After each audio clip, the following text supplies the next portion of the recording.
Good morning, ladies. Happy Friday. How you're doing? Can't wait for the weekend, right? So this is a picture and I am doing a voiceover this morning. So I wanted to bring this topic for two reasons. I saw a video on TikTok and it was so heartbreaking. Of course, I went down the rabbit hole and it was just awful. And I saw so many of these stories. Okay, this video would have been 100 years long, okay, if I were to share all of their stories. And the second reason is I want young women to really sit and listen to this video, listen to these people, these men, these women speaking and sharing these stories. It is so important if you want to get married to go into marriage with the right expectations, the right standards, and the right, mindset, right? Of course, there's good marriages out there. We're not demonizing marriage, but we just want you to take out that fairy tale you were sold when you were a child. That fairy tale does not benefit you. So let's go ahead and get started on those stitches. My wife has breast cancer and I want a divorce, but I'm afraid to tell her. Oh, Okay, so I'm gonna just be upfront. My mom is a cancer survivor, so I'm already fucking. damn. These are crazy stories. Let's flame this guy. This is the hardest thing I've ever been through in my life. Both my wife and I are in our early 30s and have a 2-year-old daughter. This February, we unfortunately found out that my wife has breast cancer. She's had a mastectomy, removal of her breast, and is still going through chemo, so she is bald. I always thought I loved my wife. She's the sweetest, kindest person I know, and she's done so much for me. But I'm just not attracted to her anymore. No. I know she knows because we haven't had sex in 2 months and I can see the pain in her eyes. I hate to say this, but she disgusts me now. I just want her to understand that it isn't because she's a bad person. It's just that as a man, I want someone I'm attracted to. Jesus. I don't know whether I should make something up and say that I've been wanting to get divorced for a while or just tell the truth. I also don't want my little girl growing up to hate me for this, but I'm sure her mother will tell her I'm a horrible person. Yeah, as she should. Then again, I don't know if I want to be in my daughter's life either. She might grow up to be unhealthy like her mother, and what guy wants to be tied to unhealthy females? What kind of fucking incel shit is this? I really don't want this to be real. Yeah, I want this to be a because- troll somewhere on 4chan just writing a story. And the last sentence is, we aren't programmed that way by evolution, although I'll have no problem paying a reasonable amount of child support. I hope he does fucking leave, because both of these women deserve a million times better than whatever you are. I want you to be remembered by your daughter and your wife as the worst human possible. This reminded me of a study that I actually read a while back that a woman is 6 times more likely to be separated or divorced soon after a diagnosis of cancer or multiple sclerosis than if a man in the relationship is the patient. So that just goes to show you how many men are out there like this and how ready these pieces of are just to drop and leave as soon as their wife is sick and needing of your support the most. Man, it's just sad to hear that people who deserve better get pieces of like this. Please don't scroll. If you have any compassion whatsoever, please listen to my story. 6 years ago, I was diagnosed with what's called CLL. It stands for chronic lymphocytic leukemia. There are 4 stages. I'm in stage 3. And if that wasn't bad enough, now my marriage is over, husband gone. Let me back up a little bit. It's because now they're checking me in my lungs and my liver for the cancer they think has spread, which wouldn't give me much time at all. Anyway, and then they find out also that I have an enlarged heart. My husband finds out all of this and decides it's too much for him.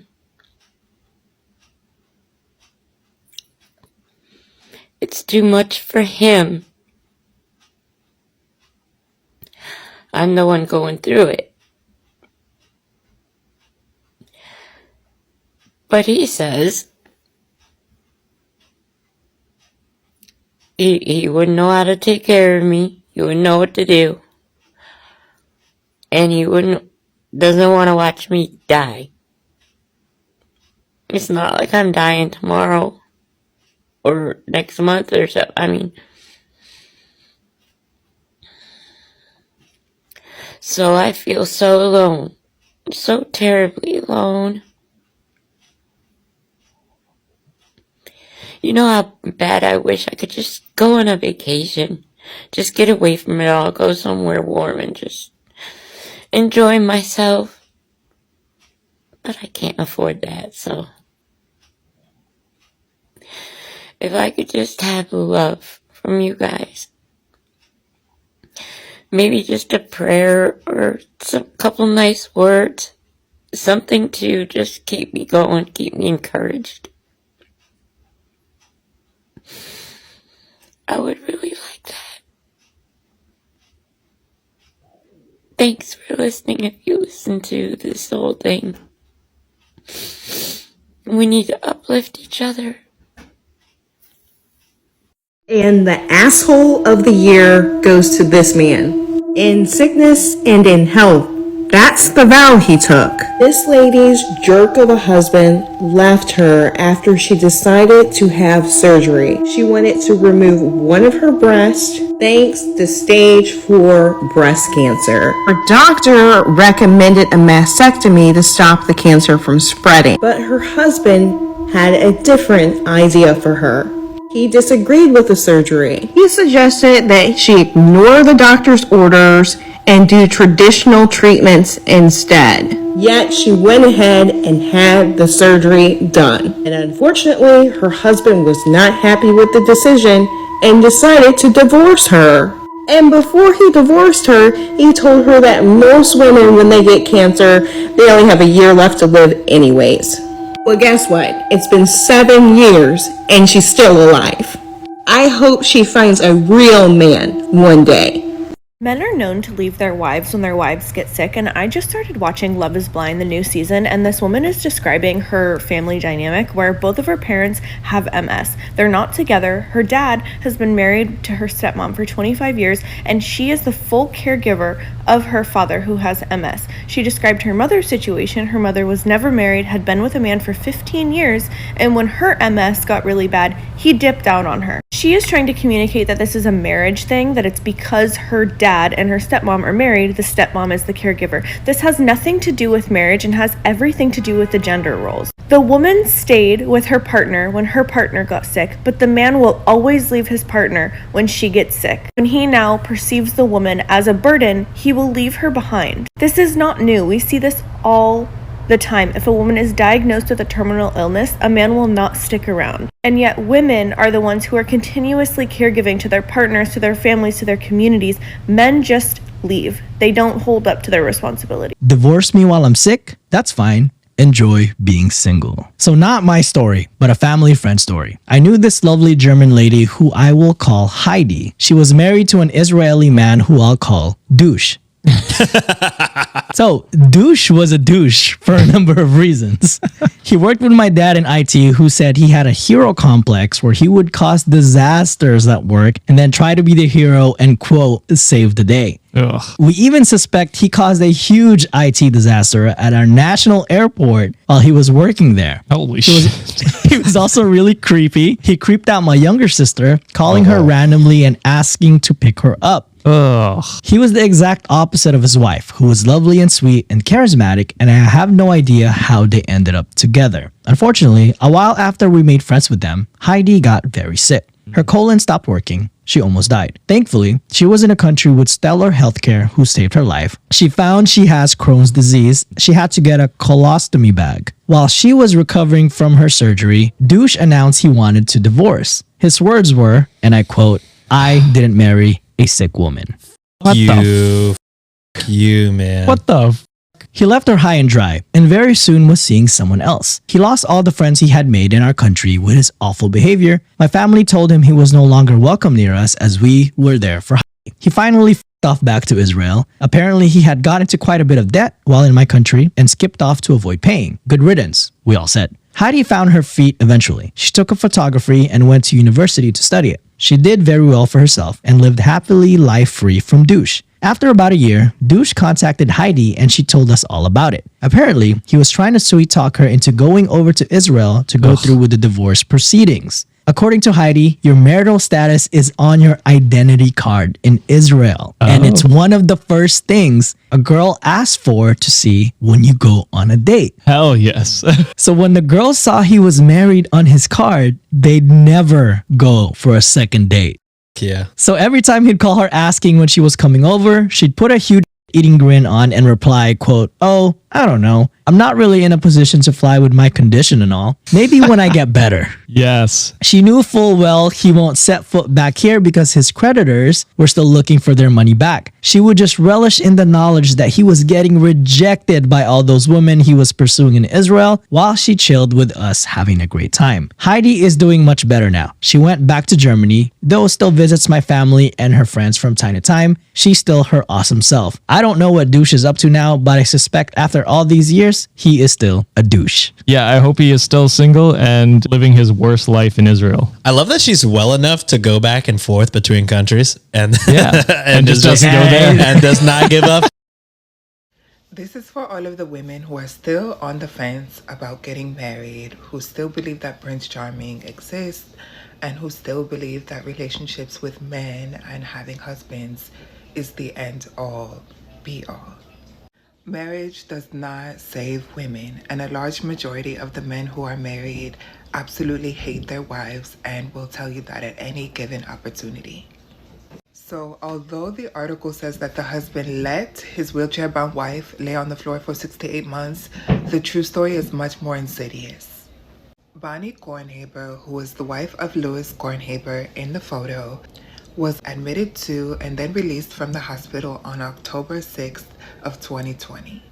The medical condition that she was treated in the hospital for left her wheelchair bound. When she arrived home, Louis, of course, was not happy about this new responsibility. When Bonnie arrived home from the hospital in her wheelchair, her husband tied a belt around her and the wheelchair so that she could not move. Bonnie struggled to get out of her wheelchair and slipped out onto the ground. After she slipped onto the ground, she could not get up, and her husband left her there for 6 to 8 months on the ground as he continued life as normal. She literally just laid on the ground as her husband waited for her to die. On June 4th, 2021, she told her husband that she was having trouble breathing. Instead of calling 911 or calling for help, he just went to the den to watch television and to wait for her to die. When he came back, she was unresponsive and not breathing. After that, he called for medical help. When Bonnie was found, she was found laying on a pile of trash with spoiled and rotten food all around her. So I guess Louis had been putting food on the floor and stuff on the floor for her to consume. Bonnie was also found covered in waste, sores, and bugs. Although Louis claims that he was embarrassed by the condition of his home and that's why he didn't call 911, we have seen this before. Many men do not want the responsibility of caring for ill wives. They do not want the responsibility of caring for disabled wives. For those of you who still believe that finding a husband is going to be the reason that you do not die alone, get into the facts. Is this true? Let's find out. It is common for couples to vow in sickness and in health, but is this true? And do partners really stay around if the other one gets sick? And according to this article, they don't. Marriages are more likely to end in divorce when wives get sick. Iowa State University conducted a study. The study found that couples are 6 times more likely to end up in divorce if the wives get sick compared to marriages in which the wives remained healthy. The study also found that a husband's illness did not increase the risk for divorce. Unfortunately, this happens to even celebrities. This happened to Yolanda Hadid and David Foster when he divorced her because she got sick with Lyme disease. Comment down below of any other celebrity couple that you know that this happened to or personal experience. This is brutal.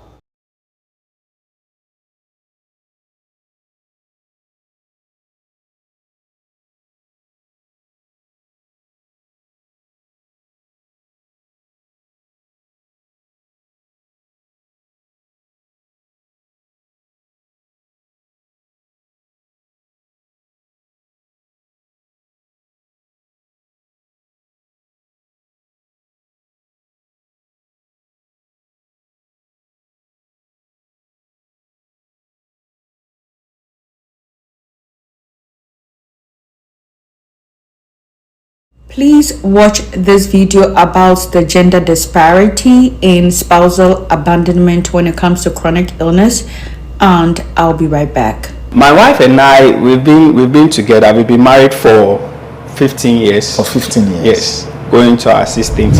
A decade and some years into our marriage, I had a motor accident.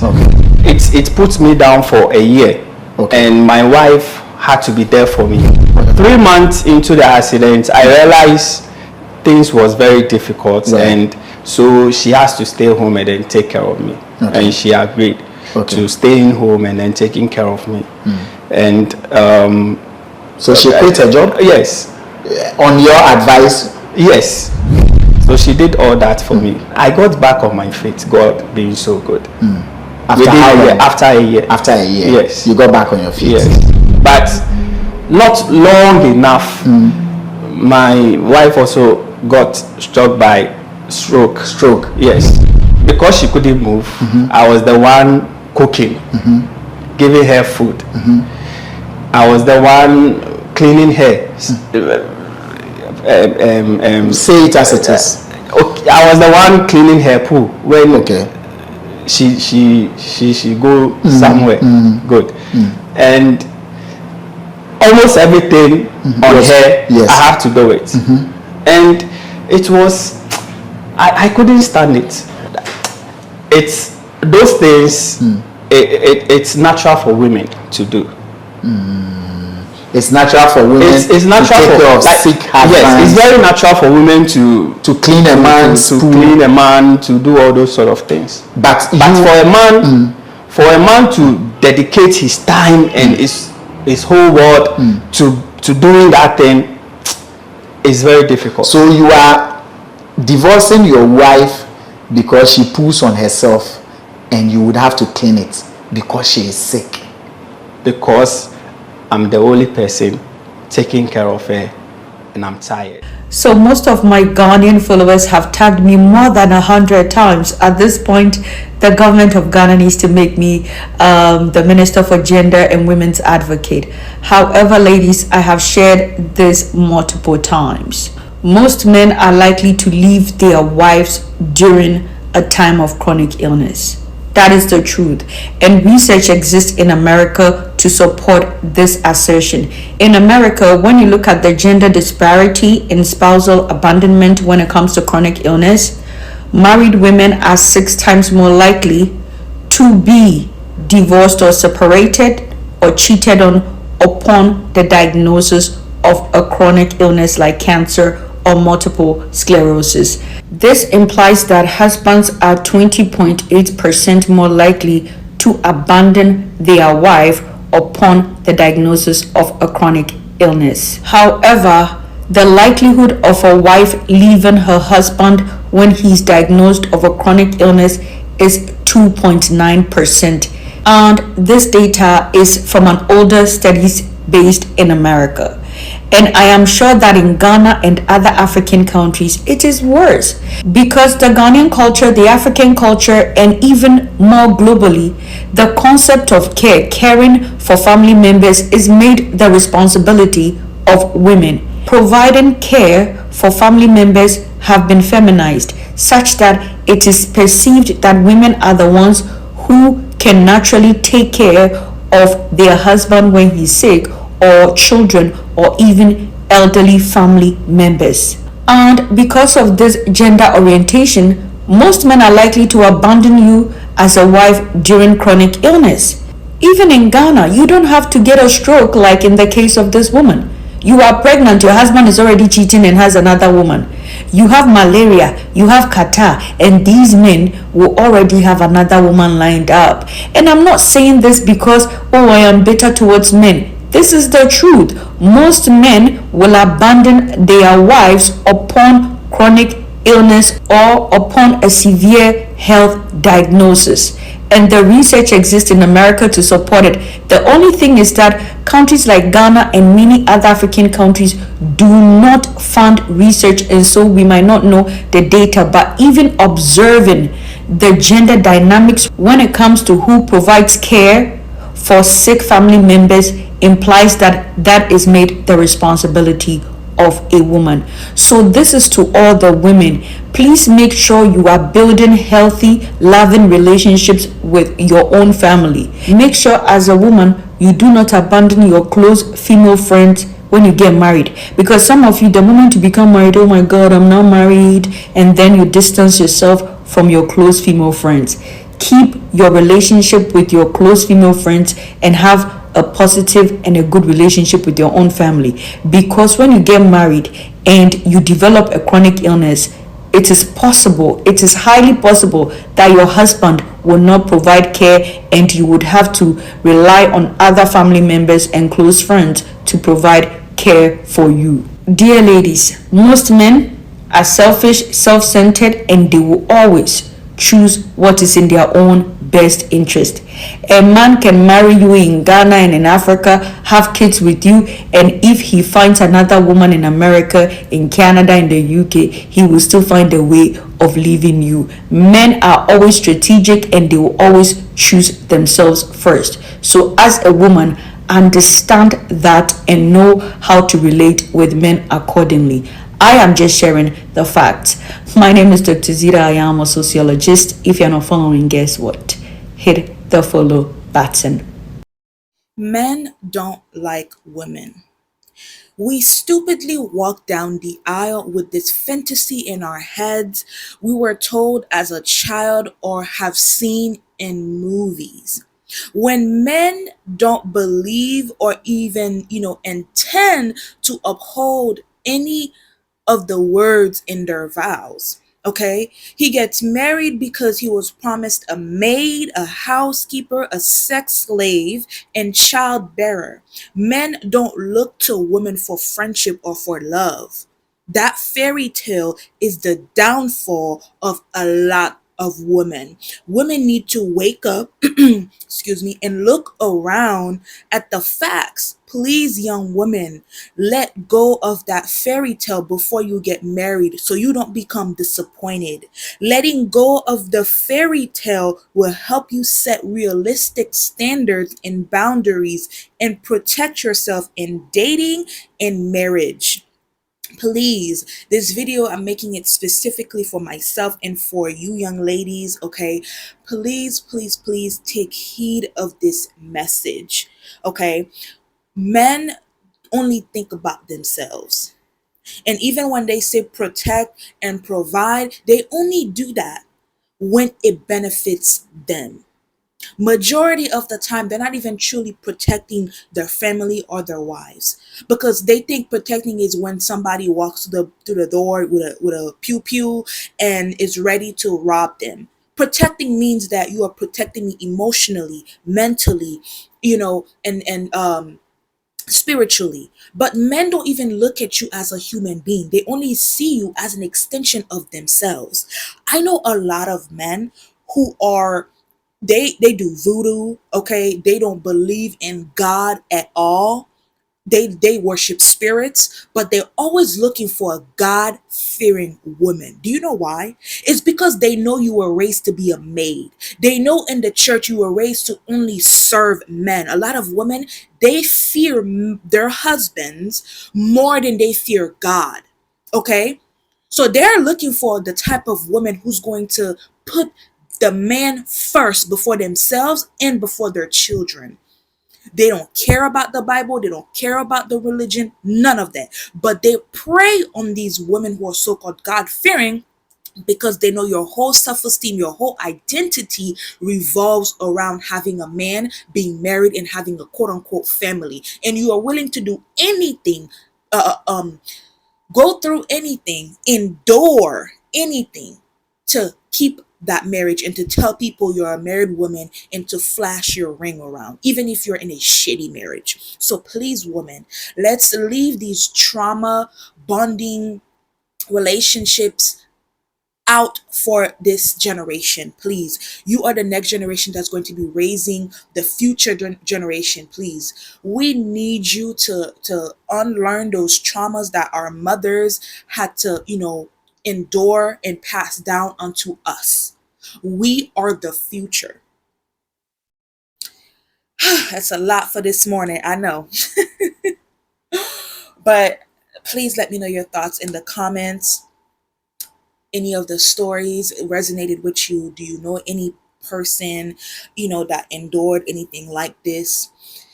Let's continue this conversation down below. I don't want to make this video too long. When you like, comment, share, subscribe, you support me in this channel. I will be back tomorrow or even tonight with some more videos. So see you soon.